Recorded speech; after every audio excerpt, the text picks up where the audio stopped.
Thank you for tuning in to Music Marvels with Achickwitbeatz and Breezy Gipson. I am music producer Achickwitbeatz. And entrepreneur Breezy Gipson. And we're glad that you're with us today. We've got another great show lined up for you. Of course, there's music industry news, beats by yours truly, and our special guest is DeMeo returning to tell us about something he's got coming up pretty soon. Yeah, that's really something right there. You know, it's always just a miraculous thing, you know, for the DeMeo to be around, you know, so. Absolutely. So yeah, without any further ado, let's go ahead and dive in. Yeah, let's get it.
back with music industry news. First up, Apple has pulled all apps owned by Russian tech giant VK from the App Store.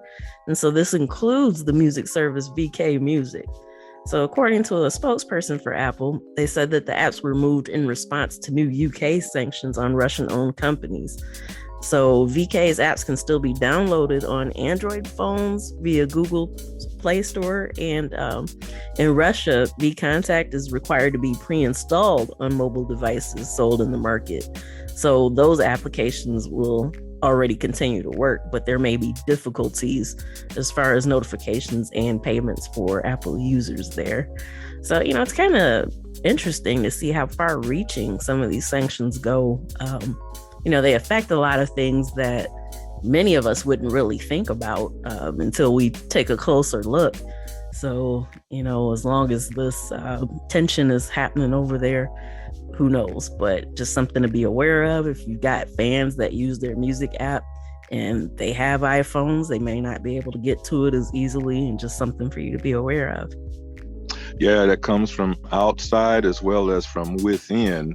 Just yesterday, sanctions were put on concerning from the country of Iran, and they were blocking folks from having access to Facebook, Instagram, LinkedIn, oh my gosh, Pinterest, and because they don't want folks to communicate with each other, and so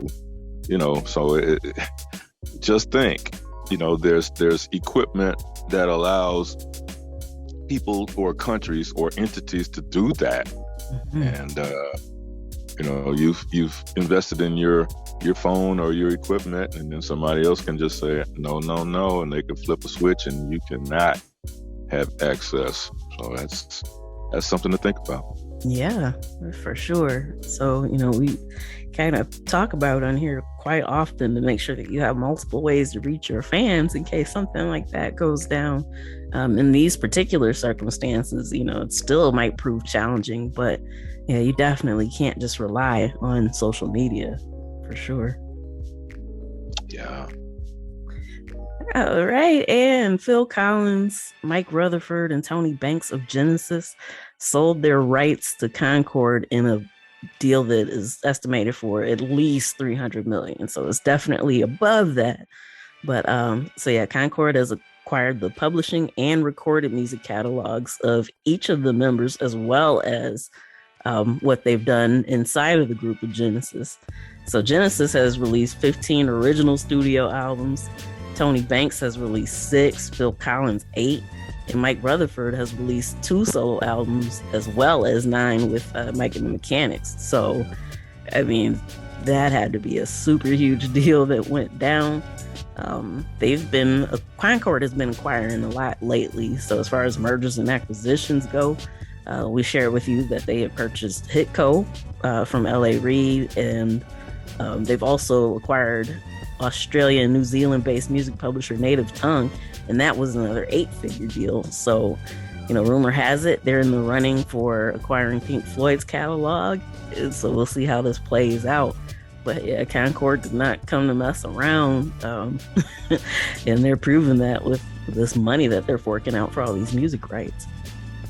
Yeah, well, different strokes for different folks. And there's a new Prime Video, Jungle, that shows or explores the UK hip-hop scene. And part of the dialogue is given in rap bars, and the series features some of the UK's top drill and UK rap artists, and it's supposed to be trying to capture a different side to what's been a frequently told story. And it follows like the interconnected lives of different strangers, each facing their own struggle. And so it's told through that specific lens. So it should be pretty interesting. Apparently it's available to stream now. I have not had the opportunity to check it out yet, but I hope to in the near future. And if you've checked it out, let us know, especially to our listeners in the UK that, have firsthand experience in the scene. Shout us out. Let us know if it's getting it right, what it's getting wrong. And we'd love to hear from you. Absolutely. All right, Triller is bringing in more money. I mean, it seems like we have stories about them very frequently. So they've got another $310 million investment ahead of them going public in this final quarter of the year with an initial public offering. So they secured the investment from Global Emerging Markets, which is a Luxembourg-based alternative investment group. So basically, the way the deal works is that Triller has agreed to sell a bunch of stock to them post their going public. So they claim that they're on track to clear $100 million in revenue this year. And it's saying that it's going to use the new capital to make additional acquisitions to kind of strengthen their creator community and either reach break even or profitability in the short term. So, we told you about the Versus lawsuit that was going on with Timbaland and Swiss, and they settled that. So that's one thing kind of off the plate. However, they're still being sued by Sony for not paying to be able to use their music. So it's kind of interesting, if they're having money issues, that people are still kind of throwing money into it. But hey, maybe this might be the one that works for them, and going public will, definitely give them some capital. So yeah, we'll see how this pans out, and we'll definitely keep you informed as we get more information.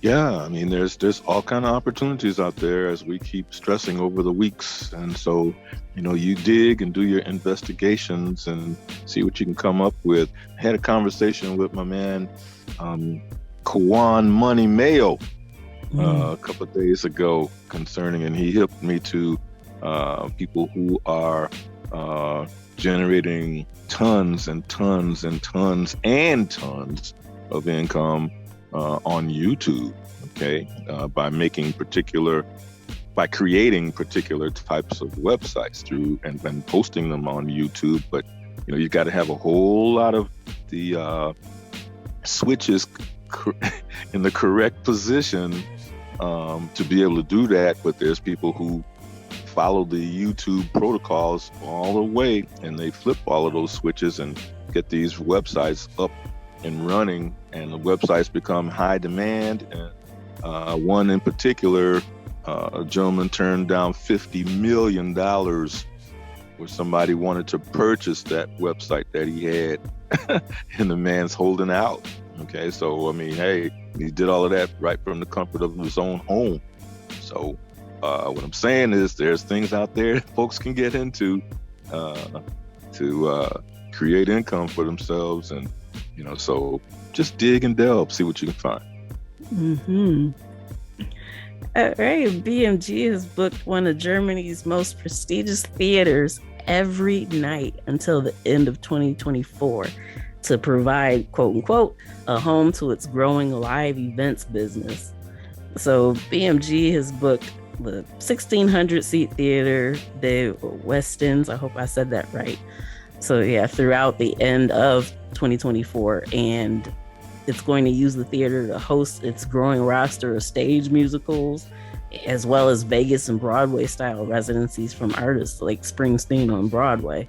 So, I mean, just to think of all the possibilities that can come forth from this, because they're already guaranteeing, hey, we've got at least 2 years of stuff that we need to be able to get out there to be able to book a theater that long. That's just, I don't know, it's exciting and impressive, and I'm excited to see what comes forth from this. Hey, you never know. Right. Never know. Yeah. All right, we're going to take a quick pause for the cause, and then we'll be back with more music industry news right after this.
we're back with more music industry news. Rap lyrics can't be used as evidence against hip hop artists in California anymore. So this is a step in the right direction. You know, we've been sharing about how people have been trying to get this passed. So Governor Gavin Newsom signed the Decriminalizing Artistic Expression Act into law last Friday. So, yeah, at least this is a win for rap artists in California. The bill's going to limit the use of lyrics as evidence because, as we know, it could be a form of racial bias because hip hop can have literal and narrative lyrics just as well as hyperbolic and exaggerated. So, yeah, it's not always fair to kind of take everything that's said as cut and dry as a confession. And so, yeah, we're not seeing this happen in any other genres, but specifically hip hop. And so because of this, they've been able to argue that it's a violation of your First Amendment rights because you should be able to say what you want to creatively and not have it held against you just because you're expressing yourself. On the flip side of that, though, if you're doing stuff that's kind of shady, you might not want to be telling everything because, this law can only help so much. But hey, it's a step in the right direction. And at the time of the signing, Killer Mike, Meek Mill, Too Short, E40, and some others were present virtually while it was going on. So, hey, it's a win for the hip hop community. Yeah. But as she just said, don't be doing those deeds, and don't be doing those deeds for real. Right. Still keep going on, and because that's a bad. So, but victory for California. Yes. For the hip hop. All right, and speaking of which, it's not directly related, but kind of. There's been some new documents that were newly released that the FBI have been tracking Aretha Franklin for 4 decades. So if they were tracking her, can you imagine, the type of energy that they're putting into hip hop? So, yeah, this just goes to show, be careful about what you're saying and what you're doing. But, through the years, the declassified documents have shown that the FBI kept a close watch on many influential Black people during the civil rights movements and beyond. So, of course, Martin Luther King Jr., Marvin Gaye, Jimi Hendrix, and even Whitney Houston. So if they thought that you were an artist that had prominence, they were definitely checking you out. And if they were doing this then, it's still got to be going on today, right? Right. So keep your paperwork up to date and current. Okay, I've had the liberty to work elbow to elbow with some folks in the past who just mysteriously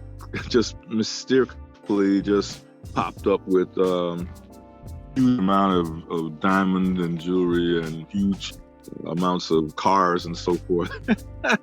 And we know that they weren't getting that from the income that we were generating while working. Okay, so there's just obvious signs that still show these days. So if you want to flaunt on social media and in person with tons of jewelry and the Lambos and all of that kind of stuff, whether you rent them or not, but especially if you don't rent them, and you pop up with these luxurious items all the time, that you get noticed.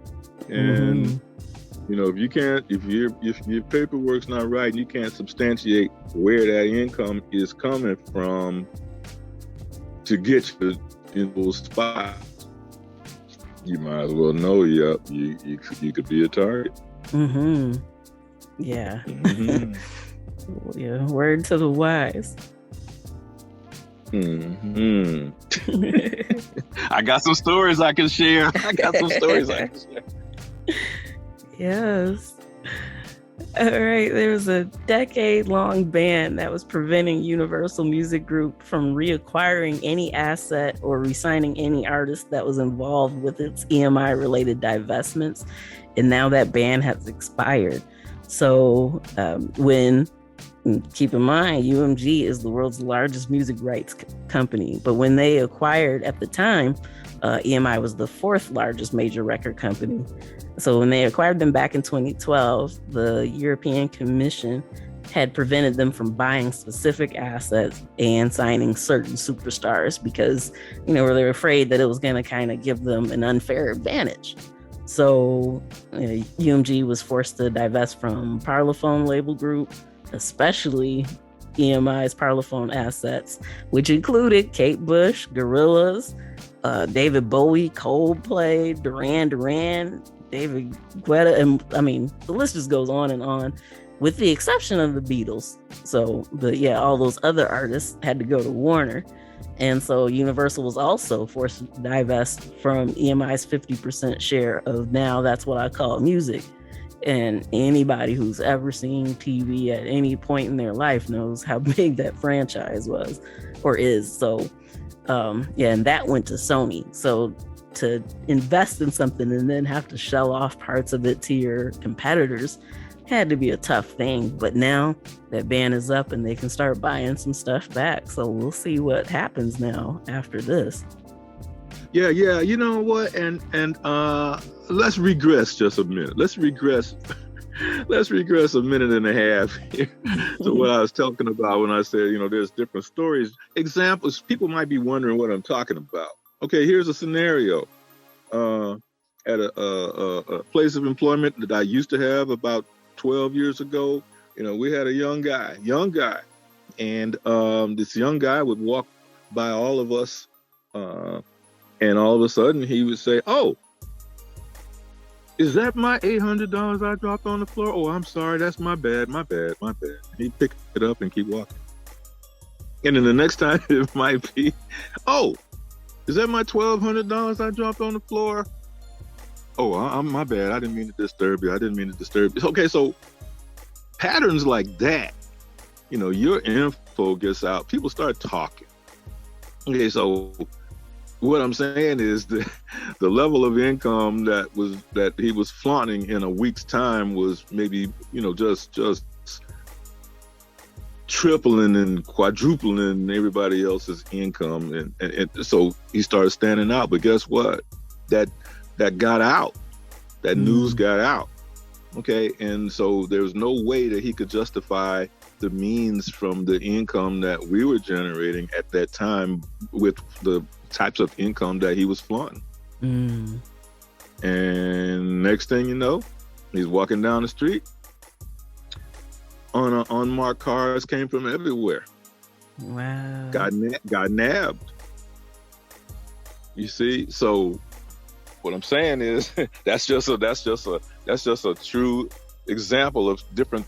So a lot of times when people come into money, they're not used to having that money. So when they're not used to having that money, they don't know how to act.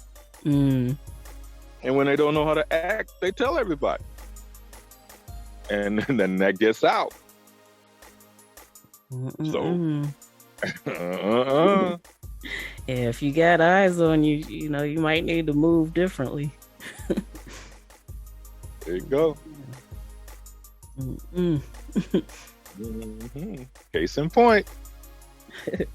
Great example. All right, and Hybe, and that's HYBE, the publicly traded music giant that's behind BTS, buys a voice company for AI called Supertone. So Hybe has upped its initial $3.6 million investment in the company by fully acquiring it for about $31.75 million. So recently, it appears that they're diversifying their strategy to kind of become less financially dependent on its top act, which is BTS. So far, they've expanded their games business. They've acquired Scooter Braun's Ithaca Holdings for about $1 billion. They announced new high priority artists in 2022, including New Jeans and a Japanese boy band called Anteen. And so now, the new AI sound company that's based in Korea is signaling that Hybe might be making a move to try to get deeper into artificial intelligence. So, all these moves seem very, very strategic. And, since BTS was basically their bread and butter for the longest, it's smart to diversify that. And obviously, they're paying attention to what's been going on in the industry. And so, yeah, just a note or something to kind of take note of is just that when these other companies are looking at where to move, they're seeing where the money's coming from and how they can benefit from that. You can do the same thing by paying attention to this. So, the most recent AI music fiasco was with FN Mecca, but just because that failed doesn't mean that it's going away. We've mentioned that multiple times on here. And so, yeah, you can definitely see that this is something that the industry is definitely making a huge push into. You know what? Hey, you keep rolling. I commend you for these stories that you come up with and to help educate folks as to what's really going on in various industries, specifically the music industry. Okay, but in the business world as well. So, as we keep saying, you, the listener, hey, be happy that you're in this happy spot to hear these kinds of stories brought right to you, right to your ears by the one and only Achickwitbeatz.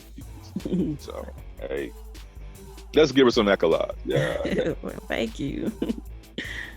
All right, in this final story, man, it's really kind of interesting to think about and reflect on, but Apple Music now hosts 100 million songs. That's 18 million more than Spotify.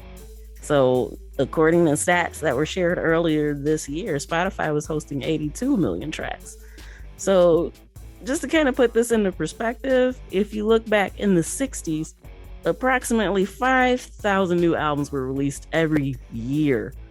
But now, you've got 20,000 artists and groups that are releasing new songs to Apple Music every day.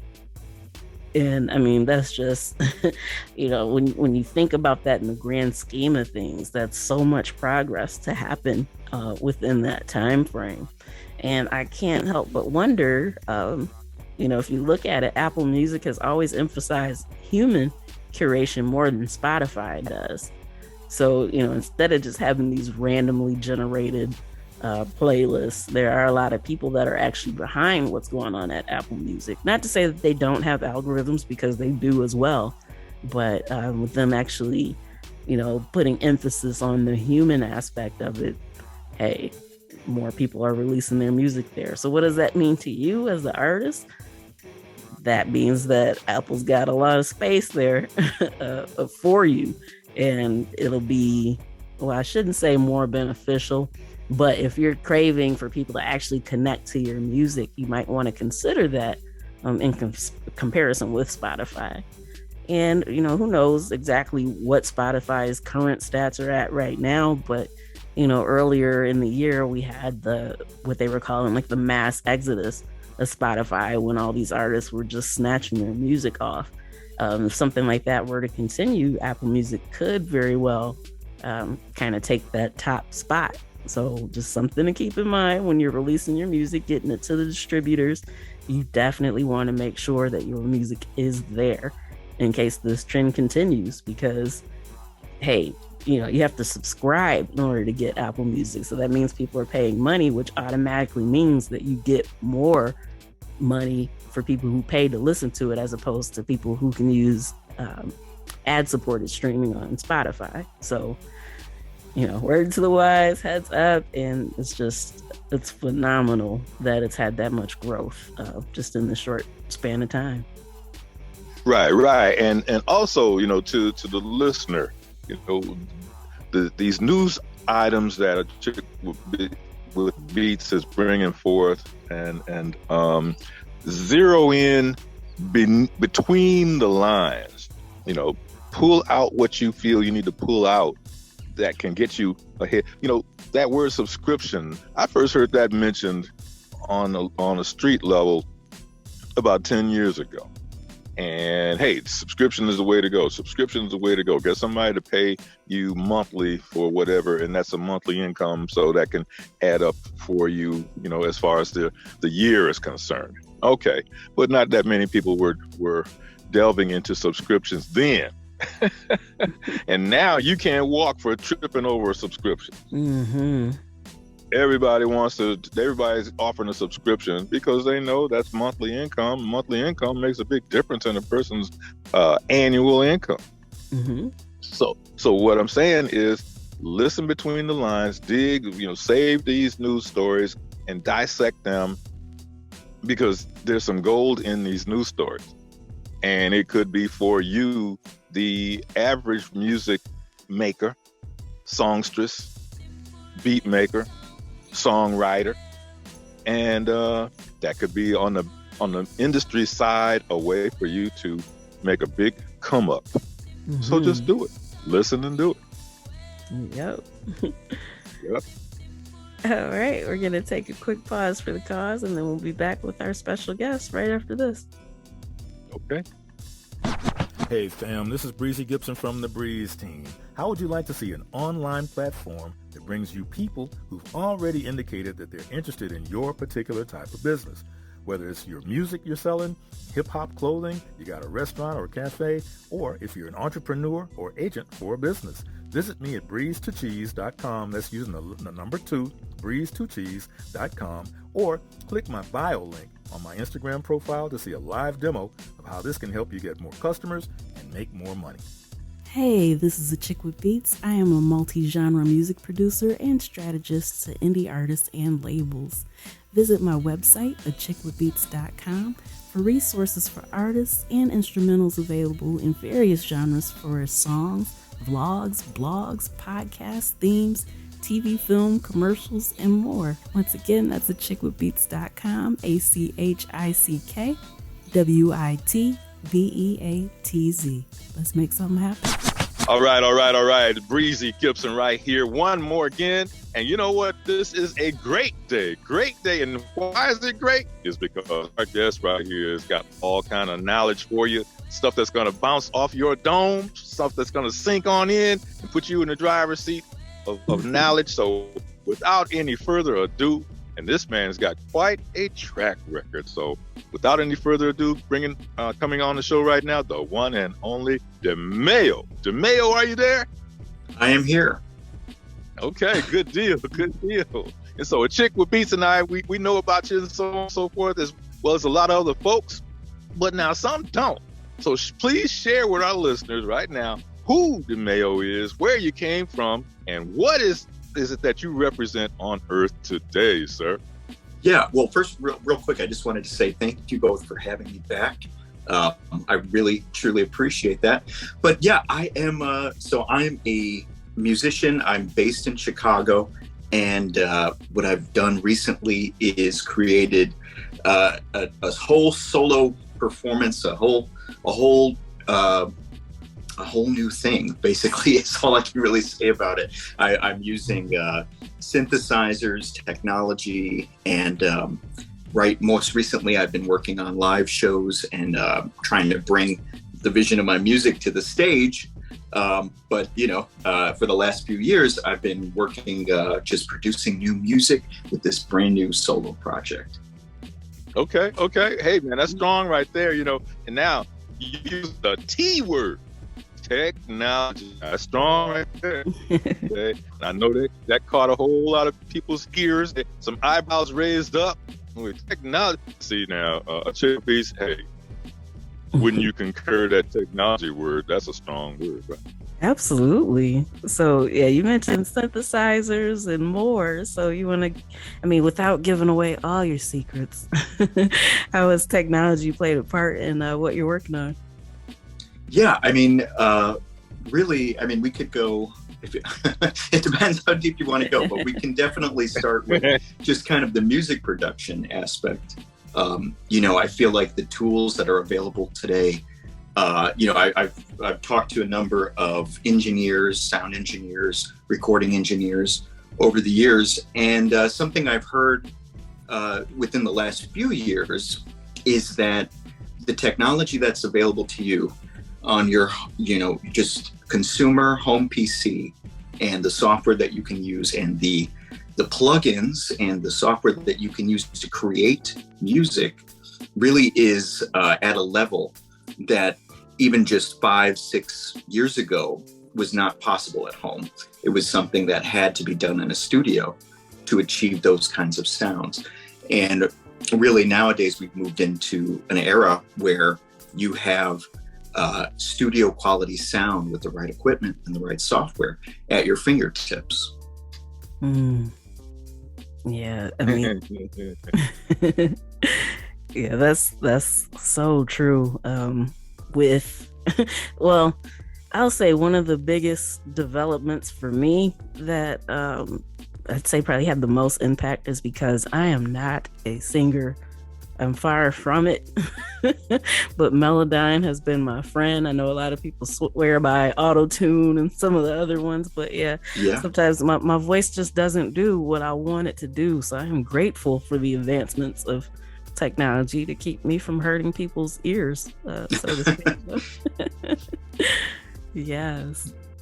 Yeah, and I think, I was just going to say, I think some of that technology was invented when auto-tune, that is specifically, when in the 80s, in the age of synthesizers, when you have these devices producing pure tones that these pure very extremely in tune tones are hard for a human voice to accurately reproduce. So it was kind of made to help human voice kind of be in line with the synthesizers. That's fascinating stuff, isn't it, Breezy? Yeah, I was gonna give DeMeo a compliment. See, now your voice is very easy on the ears, and what transpires through that is that your voice is making the listeners zone in to each and every word that you're sharing, because you come across as an authority based on your experience. And so these listeners, they know that by listening and zoning in on what you've got to share is actually gonna really help them, as well as it's helping you from that position of providing that information, being an authority. Okay. And so, so shouts out to you just for that alone, because you make people kind of relax and enjoy what it is that you're sharing. Good point to you. Yeah, thanks, Breezy. Just trying to provide some information. But yeah, like you said, just becoming an expert.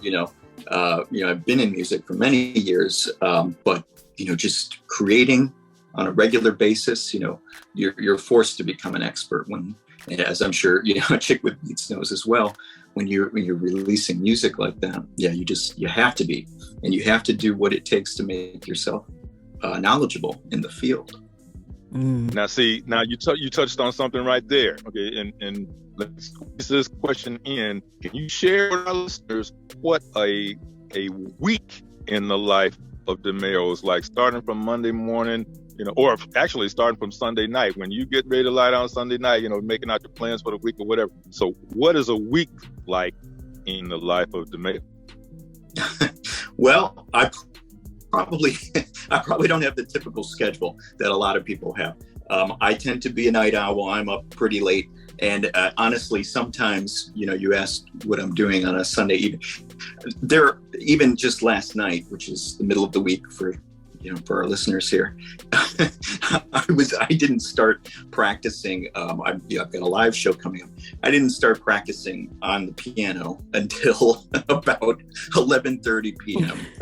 So I wasn't done till almost 1 a.m. So I have some very kind neighbors who don't mind, but it's. So I may not be living the typical schedule here, but I try to, I do other work during the day. I do work with computers, so again, technology, but I'm doing kind of a day job, and then come the evening, I am working on music, and that's pretty much day in and day out. Most recently, like as I mentioned, I've got a live show coming up, so I've been rehearsing for these live shows, and I'm trying to build something that is a little more than your typical live show, that incorporates technology more, as in incorporates projections, incorporates different synthesizers, things like that. Just trying to bring a little bit more to the stage, even if it is a smaller stage. That sounds absolutely fascinating. Yeah. Yes. Very, very, very inquisitive. Just keeping a level of inquisitive thoughts right there as to what you're doing, and so now, as you've progressed through this year, and positioning yourself for these live shows, and so, well, first of all, before I even go that far, what is it like now that there's live shows back again compared to a year ago, 2 years ago, when a lot of stuff was shutting down? Can you share your thoughts on that? Yeah, I mean, my thoughts are that, well, number one, it's great being able to do so, being able to play live shows again. That is just a great feeling in general. But yeah, I mean, COVID really did change things. There was a drummer I worked with for many years, and just as a result of COVID and the changing landscape of the world, he ended up moving away. He ended up moving states away to Arizona. I'm in Illinois, but so we had our first show together again, was actually in Phoenix, and it was just it was wonderful being able to play with my friend again and all of that. But just kind of realizing how much that the landscape has changed. And, that was a direct result of what we saw, when shows ended back in 2020, that was the last time I had played with my bandmate here. And so it's taken 2 years to really get back to a place and rebuild. And I did mention I started a new project. It's a totally new sound that I'm producing now, but it's, it really has taken that long, at least for me, to rebuild. It's been this rebuilding process, and so I'm finally there, finally getting back to the live shows, and it does feel good. That door is open, and you're back on the throne, man. You're back on the throne. Okay. So now share with our listeners a little bit about the creativity that you're using and that you're developing your music with. I mean, are you the ideas come to you during the middle of the night or in the day? So what's your process when you get an idea, a tune, a thought, a phrase, some notes? What's your go-to? Do you go and run and jump on something right there to compose it real, or do you speak it into a pocket recorder, or just how do you handle that? So that's a great point. Or a great question. So really what I do is, again, just, we're a product of our times, really, and it's, almost everybody has a phone in their pocket. And so that's really my go-to. When something comes to me like that, I am reaching for my phone, and I'm pulling out that voice recorder, and I am doing some kind of recording, whether it's just, if I'm at the piano, great. If I'm not at the piano, then it's just me singing it, maybe tapping out some rhythm, whatever, what have it. And that's what I'm doing, and I'm making those recordings and then going back to them at a later time and turning them into something with the computer. Okay. And because I know, we've heard the interviews with, Stevie Wonder and people like that, 2, 3 o'clock in the morning, something comes and he reaches over there and he grabs that recorder and he just hums it or sings it, and then he goes back to sleep, So, yeah. Right. Yeah, you definitely have to seize it. Yeah. Yes. Seize the moment. Has that happened? Yeah. Has that happened at convenient times for you, or has it been like, maybe you're out in the car or something and people next to you at the light are like, what in the world is he doing? Yeah, I would definitely say I'm guilty of all those things, of pulling out the voice recorder while I'm driving. I've definitely done that. And also having, it is funny because, different musicians will say it, but yeah, ideas do come to you like when you're trying to go to sleep. Mm-hmm. And it's like, at least for me as well, that is a time where it's like, oh, I've got to get this song idea down. Doesn't matter how tired I am, Yeah. It's like the best ideas come as soon as your head hits the pillow. Yeah.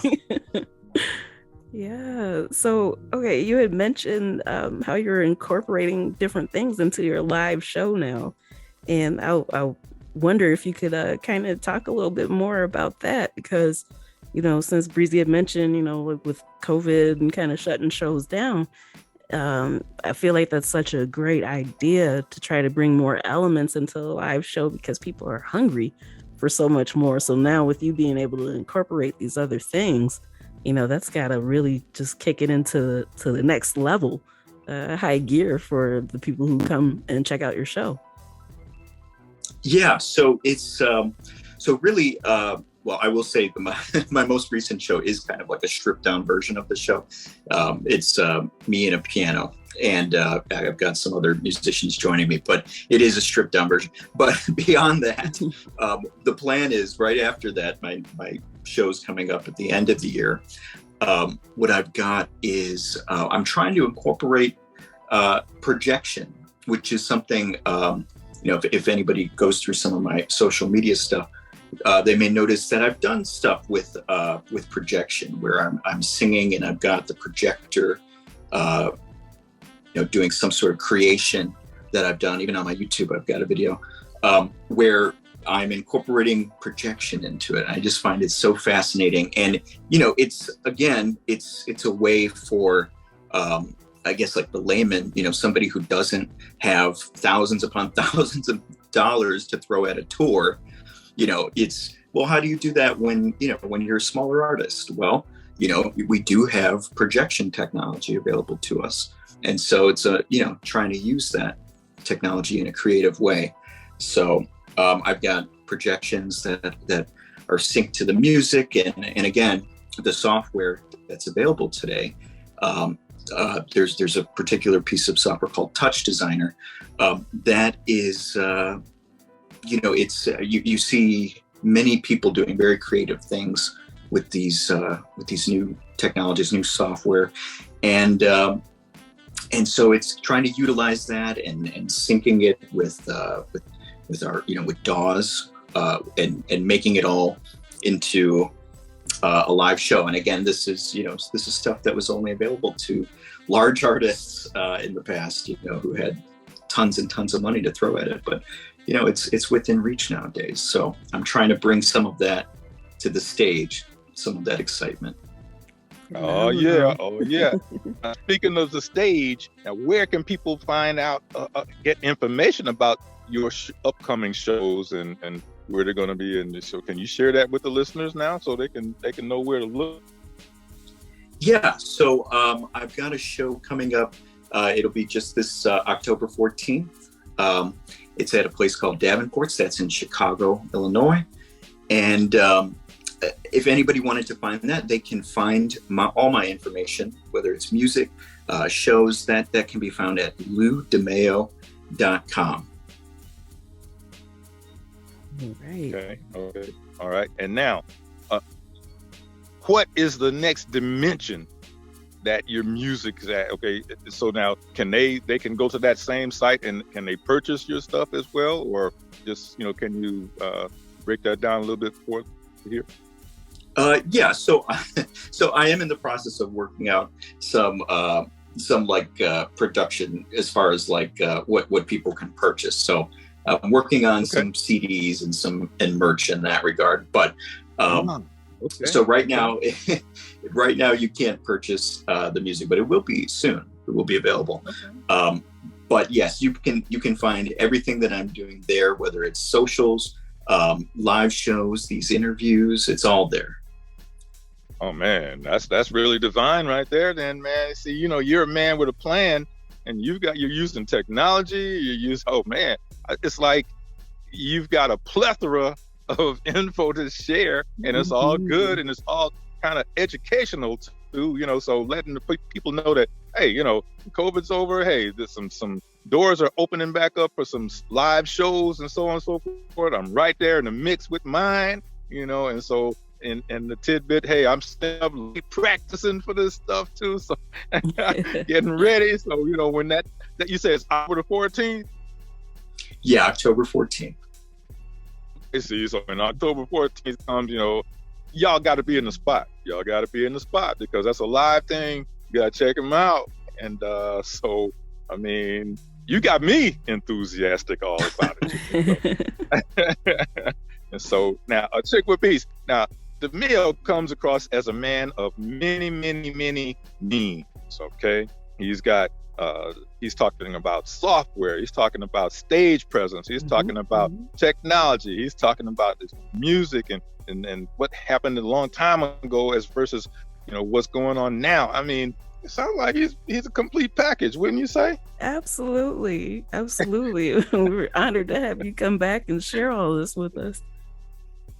Man, he ain't playing around, man. You are not playing around, man. You are not playing around. And so now, what are you looking like between now and the end of this year with your thoughts and with your actions? Yeah, so I mean, as far as my music, we've got more music coming out later this year. We've got more live shows that are going to keep getting put on the board, and just a continued building of this project that I've started, and keep trying to find new fans out there who do who appreciate what I'm doing as we all would like. Yes. Well, Achickwitbeatz, he said it all. He really did. Really I did. mean, it's like DeMeo, you came in like a. Okay, I don't want to say the wrong word. I started to say hurricane, but nope, I'm not going to use that term. Yeah. Too soon. Yeah. I shouts out to the folks, down in the Florida range that incurred some trouble down there. But you came in with a fresh breeze, I'll put it like that, of information and education. And I mean, man, hey, people they gotta follow you, man. They gotta keep up with you. All right. Yeah, I do appreciate that, Breezy. Yeah. Okay. Well, Achickwitbeatz, do what you do then.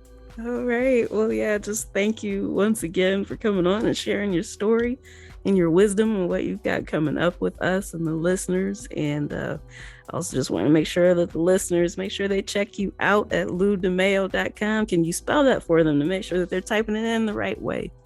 Sure. That's LOUDEMEO.com. Perfect. So yeah, make sure that you check him out. You don't want to miss what he's got going on.